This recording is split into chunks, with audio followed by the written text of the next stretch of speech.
I'm going to talk about a couple of things. One, the most underutilized tool when you're ambulance for airway management, and also talk about pre-oxygenation.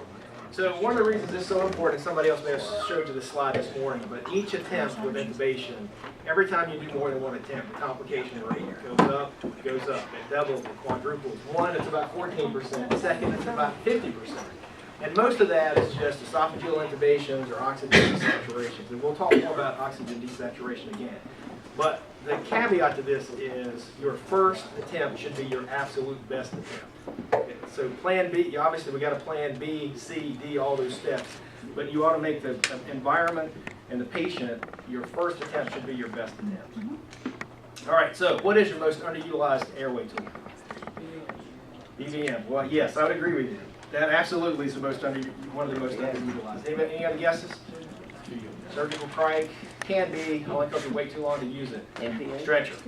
Stretcher. Nobody ever trains you to intubate with a stretcher. I was a paramedic for a long time in North Carolina. I can't tell you how many times I intubated a patient with a cot 2 feet away from me and never thought about putting the patient on the stretcher. So how many of you have had surgery? How many of you ever had your gallbladder out, your appendix out? You think the anesthesiologist put you on the operating room floor to intubate you? No, but that's just the way we've always done it because that's where we find our patients. So unfortunately, trying to intubate sometimes in the floor. Now, honestly, sometimes in our environment, we are forced to manage an airway in a bad predicament.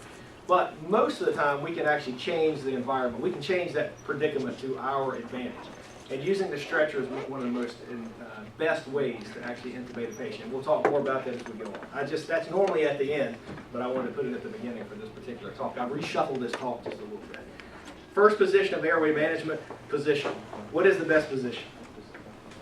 All right, I heard it. So sniffing. So thank you. You just showed me what it was. External auditory canal to the sternal notch. That is where we should put people. Sniffing position is there. We'll talk about sniffing position in just a second. So this guy's your pink puffer. He's got COPD. He's got clubbing on his fingers. He's short of breath. What position is he in? Tripod. Look. So this is a kid. He's got asthma. Now, kids don't always get in the tripod position, but older kids will. So this kid, he's got asthma, he's having an asthma exacerbation, he's in a tripod position, right? What do we do when somebody's short of breath and we want to manage their airway? We will do whatever we can to put that person flat, and if we have to wrestle them down to the ground. So, one, we should let people assume the position of comfort, number one. And that's important as we pre-oxygenate people if we think they're going down that road to where they need to be intubated. So, sniffing position. So, you said sniffing, but what is sniffing position? Is it that? Oh, God. Is it that? Is it that? Well, the problem with sniffing position,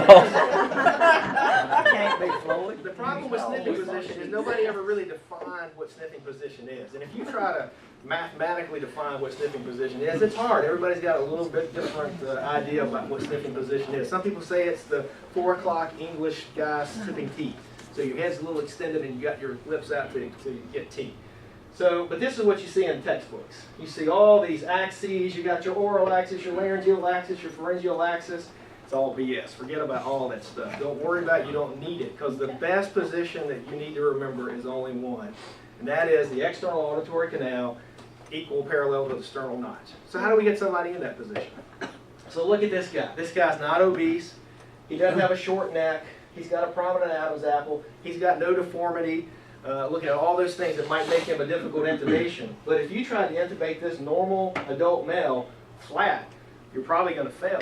And that's one of the reasons that we fail so much in airway management. Not because we don't know how to do it.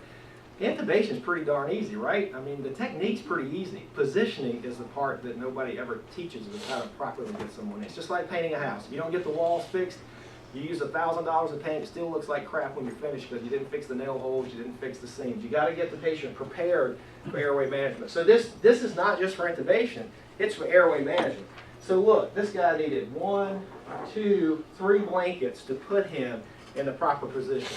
And the way to know this is to get ear hole in line with your sternal notch, parallel, and the face parallel to the ceiling. So now you may not have a ceiling. You may be in the back of the truck, you may be in the house, you may be outside. So whatever the virtual ceiling is for you. So let's look at this guy. So this guy's a little bigger. So he's got a shorter neck, he's got some facial hair, may make a back out a little bit different. But if you try to intubate this guy flat, look how out of position he is. There's his sternal notch, face parallel to the ceiling. Look at that. I mean, he's hugely out of position. But many times you're going to walk in and you try to manage this guy's airway in that position. You're going to fail every time. This is what it takes to get that guy in position. Now, so they put blankets and sheets underneath him, but they've also got the head of the bed raised up a little bit too. The good thing about this position, and the reason you can forget all those other axes that we just talked about that you see in books, is because it works for the kid, it works for the woman, it works for the man, it works for the elderly. Same thing, external auditory canal, sternal notch. But look and see what we had to do to get some of these people in the right position. That's what you have to remember. Now, folks are getting bigger. I can't tell you that back in 85 or 84 when I first started, I actually absolutely would have walked into a living room and tried to intubate that lady in that position. This lady's in a horrible position for airway management. And as people get bigger, this has become more problematic, especially in the obese. Look, there's her external auditory canal, there's her sternal notch. We are way outside our parameters to manage her airway. So you can see over there, same thing. That's what it takes to get her in the proper position. I can't even count how many blankets. Every time I see this picture, I try to count, but there's a lot of blankets, more than we carry on our trucks, right? Many more. And pillows. So that's what it takes to get her into the proper position. But also look what's happened when you get her in the right position. Look, all the large pendulous breast, obese, the pannus here, all that goes away. It fluffs off to the side, right? You unload the chest from that pressure that is being put upon by the breast and the obesity. All that fades away. So if I cover her body up there, she actually doesn't look so obese, does she? Because you've got a nice flat sternum there, breasts have fallen away, abdomen's fallen away, and you've got her in a much better position to manage her airway. Here's another picture of another lady that's overweight. That's what it takes to get her in the right position. This is called ramping, when we use towels, blankets, pillows. Head's elevated, sternal notch, ear canal. If there's anything you remember today, that's really what I want you to remember. So let's talk about pre-oxygenation a little bit. What is pre-oxygenation? Why do we do it? Why do we do pre-oxygenation? When we're doing RSI, what's the purpose of pre-oxygenating something? Because we know their fats are going to drop once we RSI. Yes, all those are right, for the most part. So yes, flush out the nitrogen, but we're giving ourselves that safe apnea time, right? We give somebody a sedative, we give somebody a paralytic, we assume that that person has eaten a big meal. Every trauma patient always has just eaten. If you don't believe it, stick around and see the CAT scans at Baptist when you bring in your next trauma. Every one of them have a full belly. I don't know what it is. I'm afraid to eat every time I drive somewhere.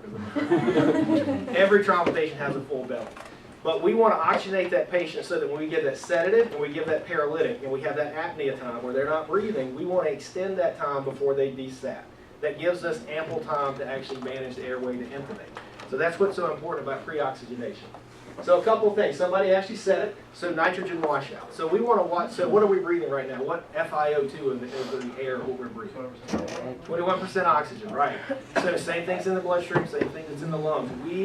But it's 78% nitrogen. So what we're breathing is mostly nitrogen. We want to blow out all that nitrogen out of the lung. We want to blow out all that nitrogen out of the bloodstream. We want to pack it with oxygen to give us a reservoir so that it can pick up with the lungs when they're not breathing. So the duration, how long do we pre-oxygenate somebody? Good rule of thumb is always 3 minutes. So if you pre-oxygenate an adult for 3 minutes or greater, that's typically adequate time for pre-oxygenation. Or if your patient is alert enough and can do this, have them take 8 vital capacity breaths. They can do that 8 times. Most of the folks that we're going to manage the airway aren't really that responsive, so that doesn't help us all that much. But in general, for kids under 2, you need about a minute. And for kids and adults over 2, obviously, you need at least about 3 minutes. There's lots of ways we can do this. Non-rebreathers, nasal cannula, CPAP. So there's many ways we can do this, even bag valve mask. All right, so let's talk a little bit about why this is so important. So, I don't know if you guys seen this curve this morning? Okay, good. All right, so if somebody else talks about it, then I got them first. So that's the normal adult, 70 kilograms, and this person's going in for elective surgery. So they're not sick, right? They're just going to get the gallbladder out. So you can look here when they get their sedative and their paralytic. Here's 90. So before they get off the steep end of the curve, before they desat after they stop breathing, so we give the paralytic and the sedative here, they make it almost to 9 minutes. So they're 8.5 minutes almost before they desat. So that's an eternity, right? I mean, you can do all sorts of things. You can shave them. You then put some earrings in, and then you could actually intubate them. So 8 minutes as an eternity, but this person's not sick, right? So this person's gone in, they're healthy. Here's a normal 10-kilogram child. Same thing, not sick. There's where they're on the oxygen dissociation curve. Here they are time. So if you get that child pre-oxygenated, you've got almost 4 minutes before they desaturate. But that's not our population, right? We're not intubating well children or well adults. Here's where we are, moderately ill, 70-kilogram adults. So here they are on the line. We pre-oxygenate them. I'm going to take all this away. Whoops, where'd my clutter go? Sorry. So here's a moderately ill 70-kilogram adult. Here's 90. You can see where they are 5 minutes. So it almost cuts it in half. So the sicker the people we intubate, the more they're going to desaturate. And the main reason is because they've got an entirely high metabolic demand, right? They're in shock, they're septic. So something's wrong, and they're just chewing up energy and oxygen, so they desaturate much faster. Whoops, sorry. There we go. Sorry, I don't know how my arrows went away. So here, when you get to the obese patient, here you are on that oxygen dissociation curve. Here's 90, and there you are at about less than 3 minutes. So the bigger folks get, the less time you've got, right? And part of that is just because of the girth that's sitting on the thoracic cage. They can't breathe as well. They can't respire as well. All right, so let's talk about pre-oxygenation with face masks. So what we call this a non-rebreather face mask, right? Some people call it a 100% non-rebreather face mask. But in general, what kind of FiO2 can this give you? You got somebody on this mask at 15 liters. What FiO2 you're getting? About 60. Okay, any other takers? Price is right. They're here 61, 59. Nobody? Higher. Nobody wants to spend a little higher? How much higher? I want to say 280. Somebody said 80. All right, good. So years ago, I was taught that was 100%. So that we were taught we got FiO2 of 100%. So it is true that what's in that bag is 100% FiO2. Oxygen supply tubing, 100% going into that bag. Here's why you don't get 100% from that bag, though. So number one, this guy, I don't know what's wrong, he looks like he's having an allergic reaction. But all these masks is designed for one size fits all, right? Which really means one size fits no one. Well, maybe 1 out of 100 will actually fit. So there's gaps all around this mask. They didn't pinch the metal bands down. And the manufacturer took the valve off this side because they know we're dumb and we will let somebody stop breathing very well and have that valve on. That'll be the one person that actually seals on, and they'll die from not only hypoxia but hypocarbia.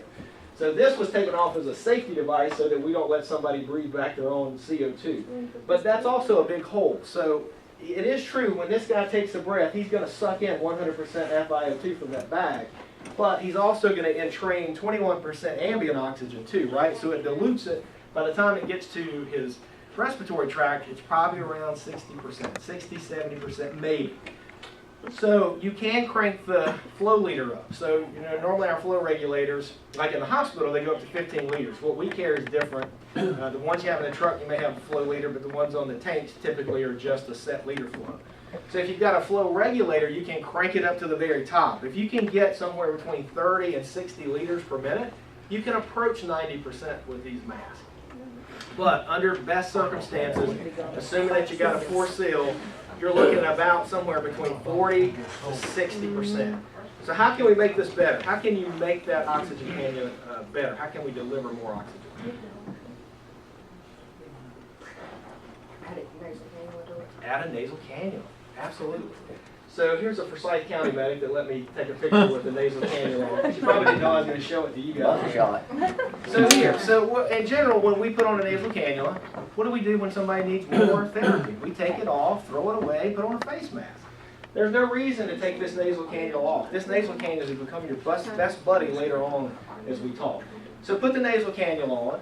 Now, when you got a transport tank, you're on the stretch, you're in the house, you're only going to be able to use one source. But when you get back to the truck, you can use your transport tank, you can use your big cylinder in the truck to run your face mask on. So keep the nasal cannula on, put the face mask on top of it, bleed in 5 to 6 liters on your nasal cannula, and then you actually start to approach 100% FiO2 with your face mask. So that's a very easy way to make this higher. I can't tell you how many times I've had somebody show up in the ED, sick as stink, coming in by EMS with a face mask on, hypoxic, we just say, guys, I want you to watch this. Take off the face mask, put on a nasal cannula, put the face mask back on. Within 5 minutes, they're sounding 93, 94%.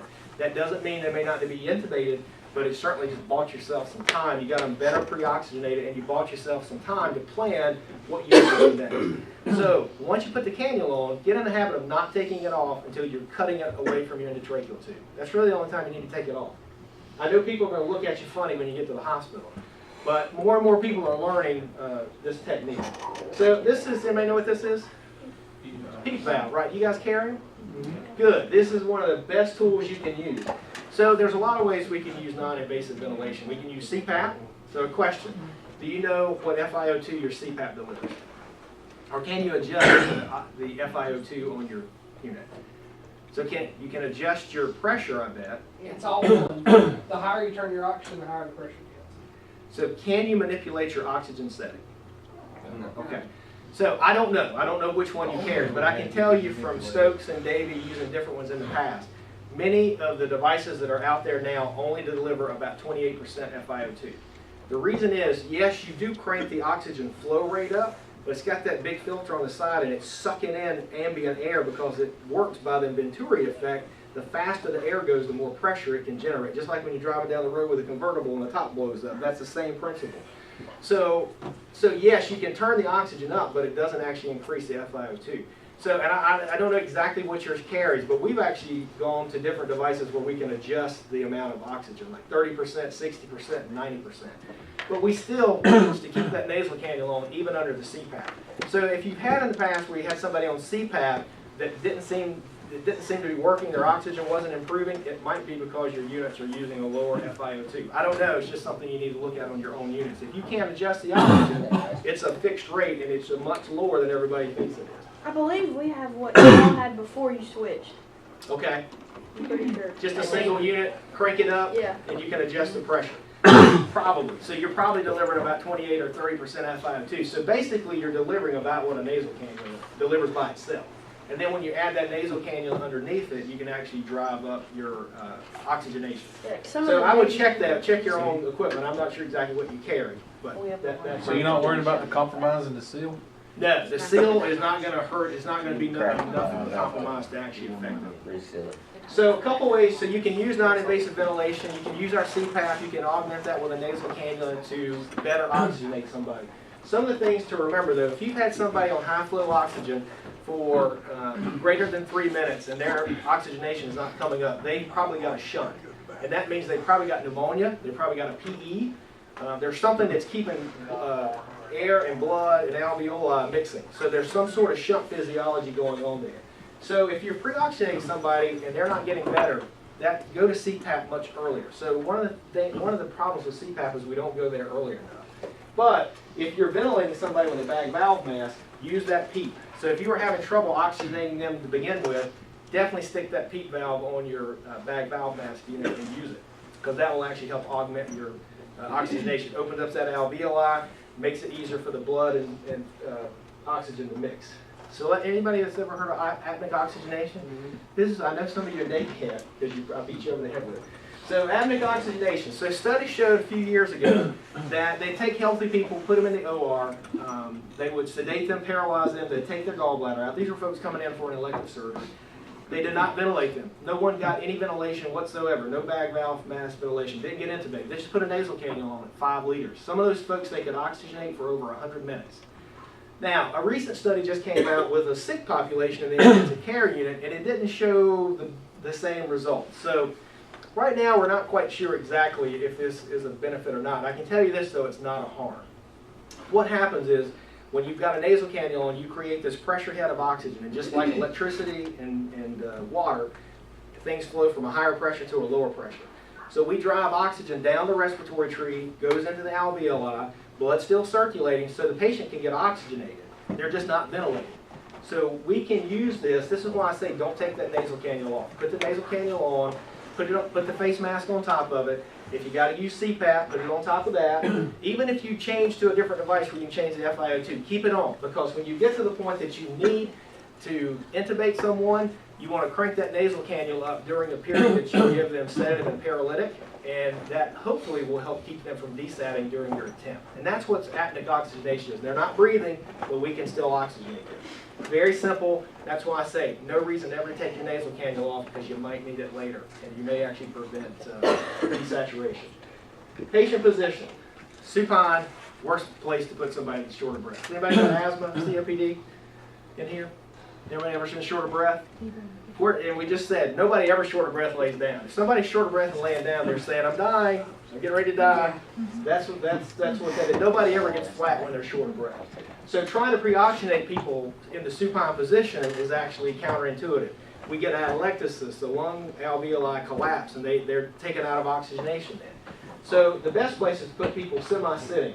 Children, it's much worse. Less than 3, they got that big occiput, their head flexes, and then shut off their airway. And it's even worse in the obese and the pregnant patient. All those folks should be setting up.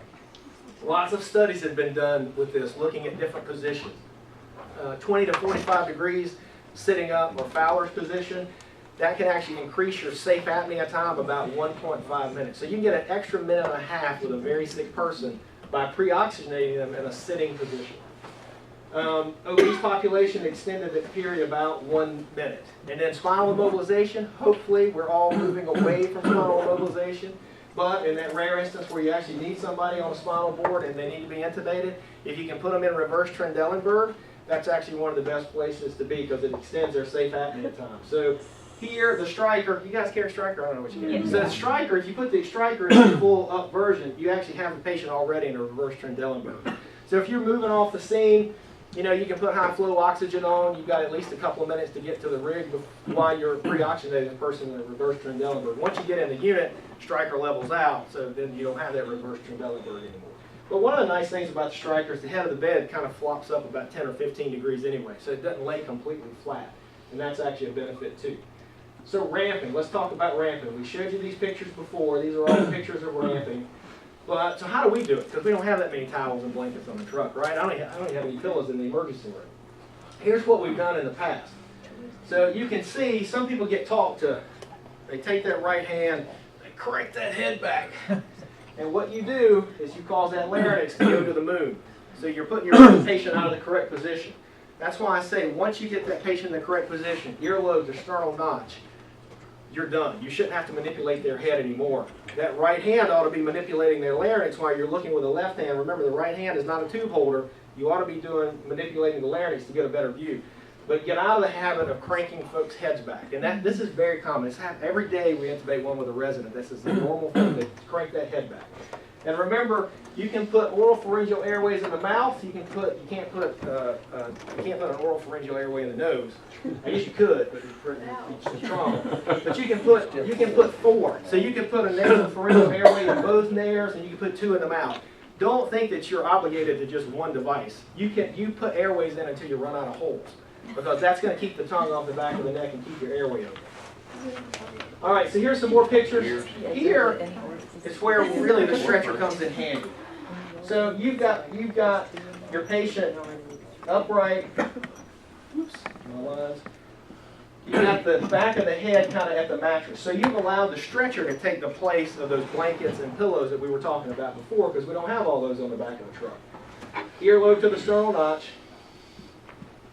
And now I use Scott, because Scott's a big boy, right? So we put Scott on the stretcher and we just raised him up. If you just put, usually the larger folks, many times, if you just elevate the head of the stretcher, they will automatically go into that correct position. You elevate it to the point you get them in that right position. It might be 10 degrees, it might be 30 degrees, it might be 45.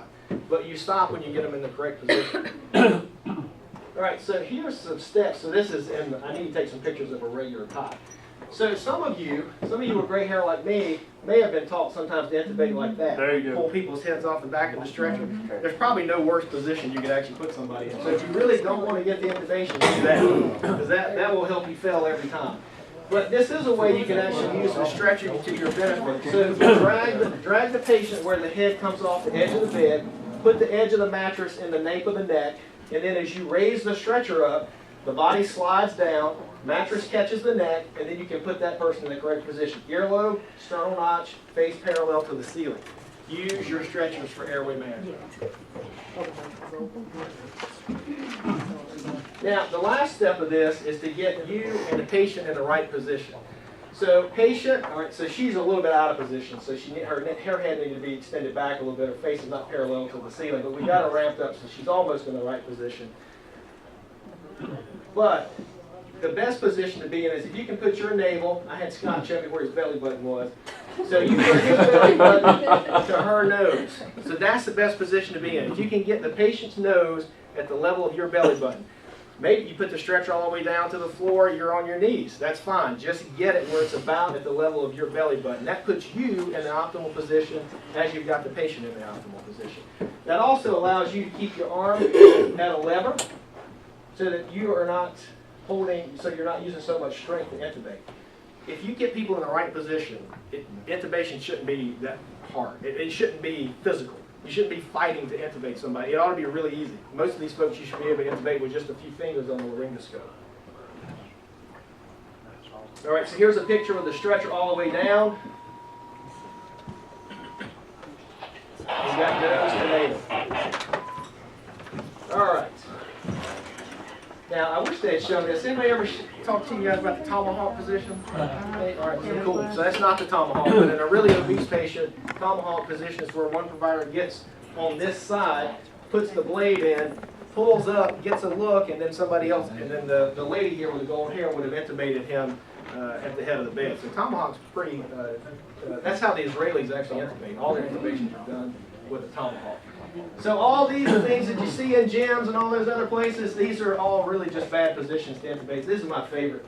So that's a mannequin, but you know, you're in the captain's seat, got that stretcher pulled up between your legs, and you're in an awful position to try to intubate somebody. And look what happens. So you can see down here, so as the intubation gets harder, the natural thing that we do is we get closer. So when things are going bad, we get closer. You got to get out of the habit of doing that. What you need to do is actually step back. So when things get harder, you should extend back. It's just like you can't see the forest for the trees. If you're getting up too close, you actually calm down your view. So get in the habit of when things aren't going well, reach back, look back, give yourself a little bit bigger, wider view. So this one of the worst positions. I hate this. I hate when they show these positions.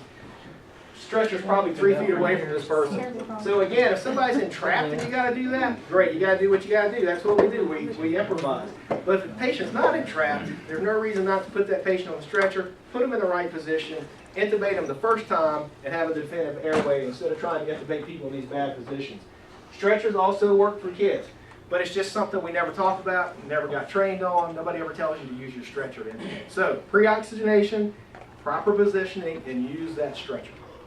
This is a picture out of the 1950s. And you can see this is a demand valve. Anybody remember the demand valve? It was sweet. You could blow somebody's head off with that thing. 50 liters per minute with a trigger. But look at these guys. So they're not doing too much, but look what they got. So they got this guy on the cot. They got his head of his bed up about 20 degrees. And they're ventilating. So not so bad. It's a pretty good position for airway. All right. Any questions? That's what I'm talking about.